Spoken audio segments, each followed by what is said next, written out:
Welcome to the EV Charging Summit. We are here with Lynkwell, one of the companies here that's doing a lot of great stuff.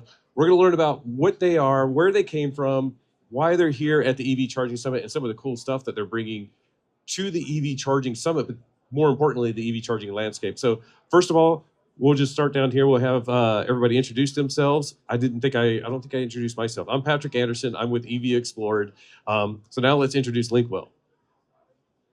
Thanks, Patrick. So I'm Nick. I'm VP of Software at Lynkwell. Run all the engineering and been there since the beginning. So it's been a real wild journey and excited to be here. Yeah, thanks for having us, Patrick. Skylar Pokish, CEO of Lynkwell, and one of the co-founders. Excited to be here. Yeah, thanks, Patrick. I'm Will DeRuve. I'm the Vice President of North American Sales here at Lynkwell and help our CMO and a bunch of others with our go-to-market strategy and help Nick make sure he's making the things that people want. Awesome. So for people that don't know Lynkwell, I mean, there's a lot of charging companies here, a ton of them. Yeah. But let's introduce Lynkwell, first of all. Like, where did you guys start? And let us know a little bit more about your history. Sure. We actually, it's worth noting that people may know us formerly as Livingston Energy Group. We started the company in 2016. So a lot of our previous network exposure was out there as Livingston. And just over the last year, we've been making the transition to Lynkwell. How did we get started in this, right? Well, we actually came from energy efficiency space. So a lot of experience working with utilities. So what's very common in the US is that there's ratepayer funded programs to help make transition to new technology, right? And this could be anything. This is variable speed drives, LED lighting, solar, EV charging. Right. So back in 2016, when we were watching the industry develop, we noticed that these programs were sprouting up across the country. But one of the challenges with this, that's why they do these programs, is because there's not a lot of awareness about the relevance of the technology as it relates to the utility customers, right? So there's a challenge there with, okay, how do you get this new technology to fit into the lives of businesses, the lives of business owners, of residents, of workplaces, of multifamilies, you name it. It's about finding the right fits for these things. So we saw an opportunity to step into that and kind of play a role that we had in the past, which is, okay, how do we connect all the dots here? Because it's one of the things that the utilities need help on, right? So it was an exciting time because it was everything from whether it was business models or hardware or the software solutions, there were a lot of gaps. And we saw that there was an opportunity to step in and kind of play accountable party in it to make sure that it's not just about charging stations, it's about the charging solution and bringing everything together. So as a quick synopsis, it's sort of where we're coming from. And I think that's sort of like one of the things people might look at Lynkwell and go, you know, you're a charging company, you're a technology company, but it really is a lot of the other stuff that you guys do, like helping people find the right solutions to meet their needs, but also like finding the grants and the fundings. There's a lot that goes into it that's beyond just technology. Yeah, 100%. Yeah, it's easy for me to sort of like quickly move through all that. And you did a nice job of sort of pinpointing a couple things. And that's just a couple of many, right? But we do see this as, okay, hardware, software, and service, right? You have to have all three of these pillars to have a successful deployment and implementation. And we have focused on making these partnerships, right? And focus on improving places or aspects of this to connect the dots for those. So funding programs, absolutely. And whether it's matching for private investment for developers, or it's about finding the right installation partners, right? Or operation partners and the right hardware, because it's not a one size fits all. And it's a mistake that is still being made. And I think that's one of the most interesting things about coming to, the show, actually, is that you still see what we saw in 2016. The challenges are still there, right? If you had asked me in 2016, are you still going to be dealing with these same things? I probably would have, we're going to be way past this. Next year you won't. Yeah, exactly. 100%. You got it. So, when we look at this, and to go back to your point of like all the ways that we tie these things together, and it's part of the movement that we've made towards Lynkwell and what that means. And you'll see Nick's got the spark on his shirt, the new logo, right? There's sort of like these 5 general aspects, and that's develop, deploy, operate, optimize, and integrate. A lot of people say these things, but developing not just good hardware and software solutions, but the sites. What are the right sites? How do you structure them? What's the profile of success? How do you deploy and bring all the pieces together, right? The operations of it, which people are still working on figuring out. And that's just, what happens when a charger goes down? What is uptime? You've got all these questions that keep resurfacing and that we're helping to answer with our partners. And then you've got optimize. So it's like, how do you ensure ROI? And this is back to the whole relevance to the customer, the site host, the network operator, right? Why are we building charging stations? How can we operate? What are the economics of it? And that's one thing that we're stepping into. And then, of course, the integration, which is how do you make it more impactful, right? How do you bring it into the built environment? How does it become more than just charging? It's an energy play, right? So, together, we're sort of representing the utility of the future here. Yeah, and we visited you guys back last fall, and we've been out there a couple of times. I think the other thing that you guys pride yourselves on, and I think rightfully so, is you have a 100% American team in Schenectady, New York, including relationships with like local schools to get that pipeline of talent, which I think is so critical. Like we've talked to some people around here, and they're like, there's some certification programs and stuff for like doing charger maintenance, but it's very generic. But you guys are literally like working to build a community, and we often talk about community as in like the EV owners and the charging companies, but it's like you're talking about bringing talent in, making chargers better for the community, bringing in people to communities like Schenectady, as just an example, because you guys have such a great presence there. A lot of things. I just gave you a lot to work with. Again, back to just how much is going on with it. Thank you for mentioning these things, because it's not easy, right? But we do believe really fundamentally in the co-location of teams, right? It's great to be able to work across the country with folks that are West Coast, East Coast, but the Lynkwell team is in Schenectady, and that's software development, right? That's customer support, technical support, that's manufacturing, hardware engineering, right? Sales team, solutions team, project management, you name it, it all comes together there. And like, why? Why is that so important? Because things change quickly, right? And you need to, there's a lot of players involved. You need to be able to have a tight feedback loop across all this, right? And that's just how you come up with the best solutions. As far as the talent development sort of pipeline idea, yeah, we take pride in that, and it's a huge commitment because you got to have management commitment, leadership commitment. You've got to have everybody on the team sort of understanding that you're making an investment in the future here. But that is how you really create lasting impact. And people have in the past referred to this as part of like the green economy, right? Mm-hmm. But you've got to develop a workforce that is prepared in the right way to service these machines, that also come up with the next solutions, right? So it's a lot of fun, working with new team members in the internship programs we have. Nick, you've had a lot on your team over the years. You've done a great job with that. So, and yes, of course, U.S. based. You mentioned it. It's a big deal for us. I think that it was just sort of people just sort of glanced by it, right? Yes, U.S. based. We should manufacture in the United States. More equipment should be made here, but we fundamentally believe in it. And yes, we've got the excellent charger that we designed here and manufacture here, continue to do so. It's important that everybody understands that, a dollar that we spend on American-made equipment stays in America, right? It supports the people that we're training. It supports the local economies. That's so awesome. The other thing, and I'm going to talk to Will about this, because we've been walking around yesterday and this morning, and we see these little trophies in a lot of booths throughout the EV Charging Summit, at not Lynkwell booths, a lot of other booths, and they have the Lynkwell logo on it. Do you want to talk about, first of all, your presence here and those trophies? Like, what does that mean? What does that represent? Sure.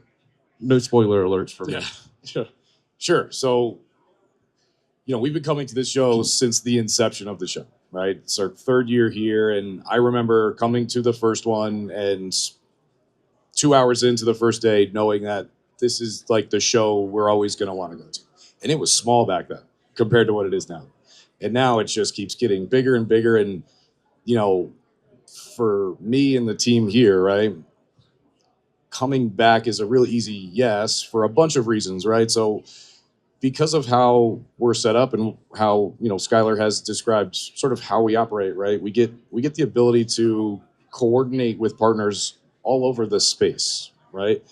And we are really trying to build what we call a Lynkwell exchange, right? This sort of hub of all things e-mobility, without needing to pretend like we do it all ourselves, right? There are great partners all over this show that we work with very closely that help really actually deliver solid results for all of our customers. And so this show has always been, and this year, even more so, has been a great place. You'll see a lot of people here who are testing new things they're working on or trying to see what the market wants to respond to. And we're doing the same, right? We have some new technologies and things Nick is going to talk about in a minute that we get the ability to talk to so many different segments of the market here, right? There are fleet customers here, there are utility customers here, there are municipal customers here, there are regular general contractors walking around. And so, yeah, we can all sit in our bubbles and try to predict what people want, and we can get pretty close. This show allows us to literally sit with that customer type and say, what would make your life easier? What can we build? How do we do this thing to make it go better? And so we get really great feedback so that when we do make the next thing, it is what the people are looking for, right? It solves a problem, right? What we have gotten really good at is not building things for the sake of building, right? You will see a lot of that in a lot of different industries, right? It's just build something new and shiny and see what people want to use it or not. We have become very intentional about what we do because nobody has the time to just randomly build things ad hoc, right? So we get really great feedback. And again, there are partners of ours all over this show who are also doing that stuff. So this collaborative ability we've had, because we don't have this bubble we live in, right? We didn't draw a box around ourselves and say fit in it or else. It's bring more people into this space, because together we can really make some significant improvements to how everybody is operating in this space. Well said. Yeah, and that seems to be like whatever industry you're in, the one person that's trying to sell this is our solution, this is the only solution. You just as a whatever customer, you have doubts about that. But it sounds like one of the things that makes Lynkwell stand out is that you guys have so many partners, you work with so many different people, that you're able to have that flexibility to offer the solution that the customer needs versus what you have to sell. And it goes from partners who are developing new battery technologies to software companies that are helping with OCPI and roaming integrations, all the way to some of the largest engineering companies in the market, all the way down to some of the smallest electrical contractors, because there are times when you need the weight of a Collier's engineering to help really put something together, and there's sometimes where I just need Joe's Electric up the street to put a couple of L2s in. And so we get to cover all of our bases and really deliver the right solution to the customer without having to say it's going to be $1 million project when it probably didn't need to be, because it's small, right? You don't need to go crazy every time. And it's what's made us successful for so many years, and I think we'll continue to be, is we are very nimble in what we can help deliver to you because of the network we've helped build over many years. And I'm going to just throw it out here again. It seems like, again, we're sort of like technology companies dealing with other technology companies, but it's those relationships that you guys are developing, especially here at a Nick will EV tell you, charging right? summit. Yeah. Technology companies don't always like to share the stuff they're doing, right? It's like IP is this is what we're building, man. But I will say this industry has gotten a lot better in sharing and coordinating and working in parallel, right? It's as soon as you start working against each other, man, everything goes real sideways. So, we're building out this exchange network of partners that we're all in it together, right? It's your solution might not always work for this customer at this moment, but it's why you're a part of this world, because we have customers in every possible vertical at any moment. I need 3 of them. I need 2 of them. I need 10 of them. And they're there, ready to go. So I think it's Skylar described what this sort of utility concept of the future is, and it's what we're trying to sort of harness. But it can't all be built under one roof, right? So we need to have a lot of roofs all working together. Yeah, that's awesome. Now, we mentioned Nick a couple of times. You have such a great role at Lynkwell, and especially for a place like here with the EV Charging Summit. There's a lot of great technology out there, and you guys have some great technology. Plug and play level 2, which is something that I never really heard of until I talked to Lynkwell last fall. But do you want to talk about some of the cool stuff that Lynkwell is doing, as well as just the cool stuff here at EV Charging Summit? Yeah, absolutely. And I think it's incredibly important to sort of go back to that, where the crux of all of it is solving problems for all the different stakeholders in the industry. So it's like, I think Will said it best, where a lot of people are building stuff to build stuff, where we're building stuff to solve problems, right? And it's the pain that we felt as a young organization years ago that now we're sort of bringing it back and saying, okay, we've already solved this problem for ourselves. How do we give this to the rest of the industry, right? So when you talk about stuff like all the different stakeholders, like if you look at the installation process, right? Commissioning configuration is a problem we hear over and over again from installer partners. So we took the problem in-house, manifested it in-house, and then built QuickLink, right? And now you can as easy as you can, just install chargers, walk away, and they'll automatically configure themselves. They'll communicate with our cloud. And it takes that process of configuration down from hours to minutes, right? And that's what we try to do. Then if you flip on the side of site hosts, right, and in managing hundreds of chargers, right, we purpose built the X-Link to be that reliable solution so that you're not out there replacing chargers, right? And then we backed it with the EVSE 360 program by Lynkwell, where we're guaranteeing that it's going to be available, right? And it's not just about talking the talk, it's walking the walk, right? And using the revenue reimbursement and using, it's backed by the A+ insurance provider. So it's incredible what we're able to accomplish when we do stuff like that, when we focus on solving the problems of our stakeholders. Yeah, I've been by the booth, and I saw this last year as well. Like your level 2 charger, like just something as simple as like if there's something going on with the faceplate, with the communications module, like you guys have gone next level of like how making it easy to replace, so you're not like replacing a whole charger just because the display is broken or something. Yeah, absolutely. And that comes from us having to go out in a rainstorm and replace chargers, right? We're like, wow, this sucks, right? So when we, manufacture our own charger, we're like, all right, well, what actually breaks in these things? It's not the power distribution system, like moving electron through copper wires. It's the modems. It's the power electronics that communicates with the cloud that breaks. So we put all of that in the front faceplate, and now instead of having to call an electrician to go out on a Saturday and pay overtime, right? You now have your maintenance provider that can just walk out, change the faceplate really quick.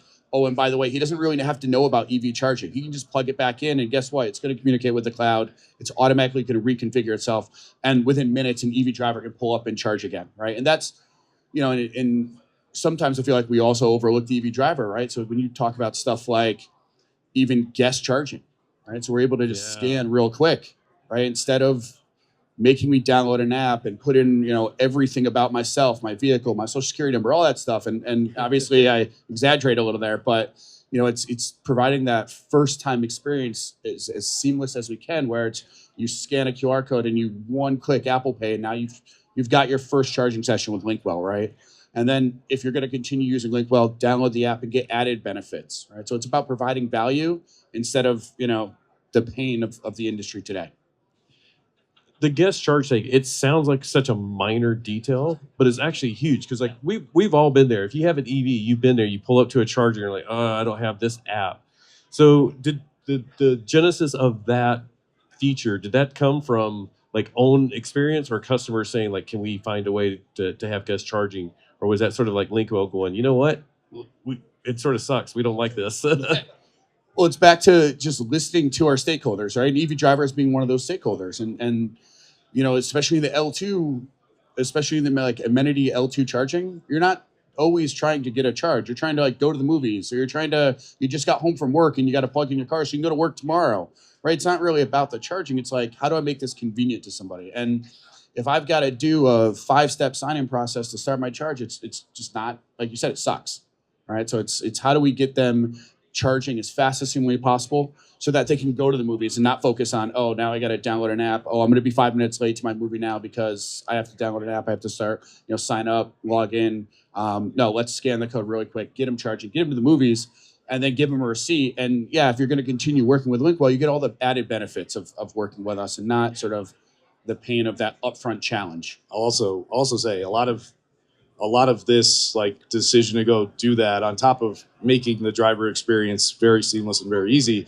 we're starting to get a lot of feedback from our utility partners and our municipal customers that they wanted to reduce all of these barriers to entry, right? Forcing people to download apps, everybody gets it, right? It's a powerful tool that allows a site host to really see what's going on and provides a lot of value to drivers. When you start talking to a lot of these utilities, right, they're trying to reduce all of the effort people have to do. So a combination of us getting feedback from our users, right? Most of the people in our company drive EVs. So like we've lived this experience all of the time. And then once the utilities and the municipalities we work with started saying, is this a function that we have? It made it very clear, like, okay, let's go make this. And, whenever I ask Nick to go make stuff, he says it's going to be 6 weeks. And I'm like, I need it in 2. And he gets it done in a week and a half. So nothing is ever that challenging, right? There's certainly hard things that we do. We've got some really elaborate load management stuff that, Nick's working on. And then there's some easy, like just logical fixes we can go do really quick. And, part of this show is getting some of that feedback. We've got a very large customer base now that we get feedback from all of the time. And I think what's made us different over the years is we listen and react to a lot of that feedback, right? There are still a lot of companies that listen but don't change a lot of stuff. And there are some big companies, it's hard to move that boat, right? We're still fairly, nimble and can really duck and weave as we need to. Yeah, and anybody can answer this one. But just overall, like here at the EV Charging Summit, it seems like the theme that I'm sort of seeing is like the whole industry is finally maturing, and we're getting into not necessarily second generation, sometimes third, fourth generation, but people are learning what doesn't work, what works better, and we're sort of leaving the EV novice or EV expert, and we're going to EV novices, like people that just bought it because it was cheap and it met their needs, and now they're like, hey, I gotta learn how to charge it. Well, there's that, and you'll see, I've seen it, right? There's starting to be now a very strong current about servicing equipment, right? 2 or 3, 4 or 5 years ago, right? It was stick it in the ground and it's going to be fine, right? And now you see a lot of down chargers out there. So, we've put together, an upgrade program to help rip and replace some of this old equipment that just doesn't work anymore. Is still running on 3G modems that they don't work, right? So you're starting to see a lot more companies focused on servicing equipment and coming up with plans and strategies, not just to put them in the ground, right? That is step one. You got to stay with that customer over the long term. And it requires maintaining and servicing equipment. Dropping an asset in the ground and disappearing doesn't do anybody any favors. And, as we're trying to get more drivers to buy EVs and buy into this thing, if their experience is constantly going to broken chargers, what are we all doing this for? It's sort of like, what's the point? So, internally, externally, you're starting to see, companies build new technologies, but a lot of them starting to focus on servicing equipment after the fact. I think it's a good thing. I think we should all be doing it in some capacity. I think I would bet that the companies that service equipment really well moving forward are the ones who are going to stay around a little longer. And I just sort of piggyback on this. I totally agree with the way you described that, Patrick. Much more collaborative environment is what we're seeing here. Right now, it's our lens is that way anyways, right? Where our perspective is always inherently to collaborate and not to have a siloed solution, as you pointed out there, Will. But it really is becoming more of an ecosystem that's accessible. And just going back to how you had pointed out some of the cool technologies we had, and Nick and Will both spoke to them. But when we think about like uptime, this is something that is debated all over and over again, right? But then at some point, it doesn't matter. You have to just service the equipment, right? Like, is the station usable or not? Yes or no, right? Yeah, can it charge a car or not? All right, how long is it going to take to fix it, right? So are you prepared to do what's necessary when things go wrong, right? This takes collaboration, right, from the partners. This is where the ecosystem comes into place. This is what the exchange is. This is what EVSE 360 is, the coverage that we're offering. That offering is coming from collaboration, right? So anybody that's here that wants to be a part of this, it's possible. It takes that happening, right? And everything that's offered here, just like when you walk around the floor, this is a snapshot in time. Everything's on a spectrum of development. Everything's changing all the time. And I think that that's probably one of the biggest differences. One of the ways that this has changed over the last couple of years is that I think before they were sort of like, hey, this is the way it is, right? This is like, these are the charging stations that are available.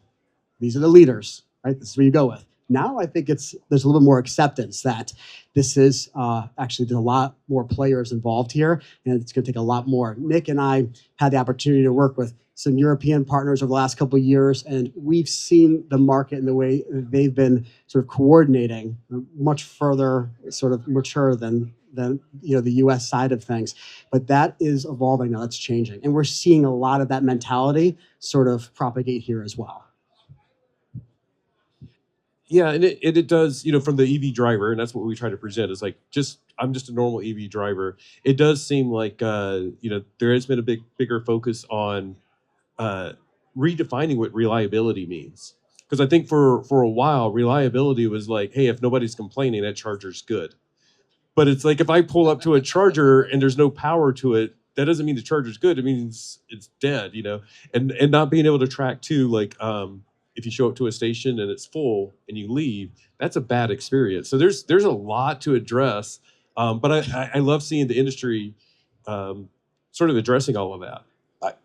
There's a lot of simple things that can be done, right? I had this experience in New Jersey the other weekend where I'm using Google Maps in my car. It's taking me to a charger, but I can tell when I get there, the chargers are all down. But because data is not being relayed in real time to Google, it doesn't update me. So I'm being directed to a unit that's broken.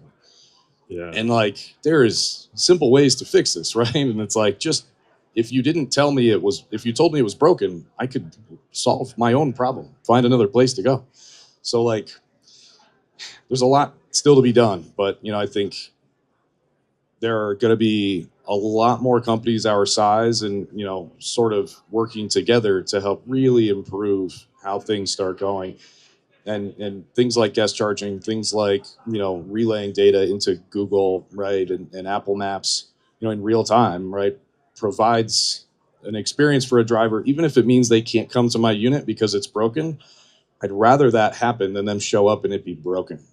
That's a bad experience. I would rather tell you not to come here because I got to do some work to it and send you somewhere else than send you to mine and have it be broken. And I'll just say, on our road trip here from San Diego, there was a station that we didn't need to stop at, but I wanted to stop there and check it out. In the CPO's app, station was fine. You go to PlugShare, that CPO had a banner displaying on PlugShare that said, power at this site is intermittent. We don't know when it's going to go up or down. And I'm like, for me to stop and just check it out would have been one thing. But if I would have been like, if it was the last resort, yeah, and that was like, I skipped the one before that Yep. to come here, and now I can't make it back. My goodness. it's like 40 miles in each direction, I think, for any other CCS charger. So yeah, it's sort of like, and it was surprising to me because you're talking about like sharing data in real time. I'm like, in their app, it had no warning, but in PlugShare, it had the warning. And I don't know. So Nick's the technology guy. I don't want to focus too much on the problems, but that is like the biggest concern is EV drivers. But that must be very challenging, like trying to get that data reported to the right people, and you're not just reporting it to Google, and Google's going to share it with Apple, and all of that. There's a lot of big processes that have to like take place to get this information to where it's working for the EV driver. Yeah, absolutely. And it's funny because as an EV driver, it's as simple as, does it work or not? But then when you peel back a layer, it's like, well, we really sort of underestimate how many partners it takes to provide that charging experience, especially if you're roaming, right? So we work with partners like Charge Hub, and then you plug in and you got to do plug and charge. Well, now you have a security company like Airdetto who's providing that certificate and securing that transaction. You've had payment providers like NYAC. So if you're using a credit card company, like there's so many different stakeholders in just a simple charge session that we have to work with to make everything run smoothly for that driver. So it's a lot of work. Nick loves when I oversimplify all the things that we do. It's like, you're such a sales guy. He's like, it takes 30 software engineers upstairs like a month to figure out how to do this. Yeah, and of course it's always, because it's a new technology, there's so many things to blame it on too. Because like if I go to the gas station and I swipe my card and it doesn't work because that terminal is down, I'm not going to go post online like it didn't take my credit card. But if I'm at an EV station, it's like I'm returning my EV, my credit card didn't work. So it's but that comes with the territory. Hopefully we're getting over that I hump. think, the sort of moral of, I think, our story now in the show today is like, I think the best part is like all of those stakeholders Dick mentioned, like they actively want to make it better. So like if it was, we're grabbing partners who are like, yeah, we've got a widget and here's the thing and plug it in and it'll probably work, that would not go well, right? The partners we work with here, and it's going to continue to grow, and the companies you mentioned who have cool little like plaques on their tables, right? Yeah. Those guys don't just like have a thing that they put into it, like they work with us. Like our teams talk all the time to keep improving how those communications and how they interact with each other. So it's happening, right? It takes time, but it's not two ships passing in the night hoping like we hit each other and it works. It's active working together all the time. And I meant to mention this earlier, but you helped host a session yesterday morning. Yeah. And I thought this was super cool. So what they did is it was basically on reliability, but you got like hardware partners, not partners, people in the hardware side of things, people in the software side of things, and others to sort of discuss problem areas. And it was really interesting because it wasn't like going out and asking like me and trying to like have me diagnose it. It's like it's literally people doing this, and I think it was a lot of self-reflection. Especially at the end when it was like, is your company doing everything it can? So you want to talk about that session and like some of the facts that surprised you or were revealing of the industry? Yeah, absolutely. And shout out to Camille at Charger Help for that, because it was a very interesting moment. Because the first question we asked was, do you think your company is getting everything you need to be successful from your partners? And everyone was like, strongly disagree, right? And we categorized them into agree, disagree. It was overflowing. Yeah. and then on the flip side, we're like, do you think you're providing everything to your partners for them to be successful? Everyone's like, agree. And we're like, well, there's a disconnect here, right? How are you providing everything and you're not getting, something's missing here? So that was a really interesting talk we had there yesterday. And I think it goes into the sort of even fundamentally all the work behind the scenes with all the standards organizations too that make this happen, right? So you think like the Open Charge Alliance, the EV Roaming Foundation, John Smart and the ChargeX Consortium. There's so many hours that I know our team and teams around the world spend on working groups to make the standards work so that everyone can use them. They're just very underplayed sometimes, I feel like, right? And there's just a lot of hours that go into, okay, what's going to be in the next version of OCPP and why? What's going to be in the next version of OCPI and why? And as you start to do like payment technology with OCPI, and there's just so much research, right? The learning curve to be an engineer in the EV charging industry is massive because you have to know all these protocols very intimately. And I come from the IT background, so like I sort of get to like you have even like a new Wi-Fi router that's supposedly to standard, but then you find out like 6 of your devices that are also compliant don't work with the new standard. So I know it's difficult, and I know it's like behind the scenes stuff, and it still comes down to like a lot of EV drivers. It just doesn't work, but we don't see the 30 blocks that 29 of them work, but the one that failed kept me from charging. So hats off to you. I know it's a difficult job on that side. Yeah, thank you. Yeah. Well, I mean, we've covered a lot. I'm going to hand you the microphone, Sky, or there you go. Anything else you want to cover and let us know about Lynkwell, or should we just bring it home and go out and charge some more. I mean, I think we did a great job covering a lot here. You know, we're excited to see the way that the industry is developing. It's sort of like we say it to ourselves. We've known this all along. Like, this is how it should be. This is how it should go. We're excited about sort of unveiling and talking about exchange out here. This is the way we've always structured the company and our mindset. We're happy to be engaging with partners and like just making this experience for everybody, where it's site hosts, utilities, the drivers, the owners and operators, everybody a lot more feasible, right? And make something that can really accelerate adoption and keep the industry growing. So just excited to be here. Yeah. Well, thank you all for sharing some time with us today. As an EV driver, we appreciate that these relationships are being built among the people in the background that we don't necessarily think of. But your guys are making our experience better and better. I know we have a ways to go to get more chargers, more reliability, all of those things, and more convenience factors like the guest charging. I think was huge. Plug and play is huge. Plug and play. I keep saying plug and play. Plug and charge. So we're really excited by all of these things, and can't wait to see next year at the EV Charging Summit when reliability will be solved. All right. Thanks, everybody.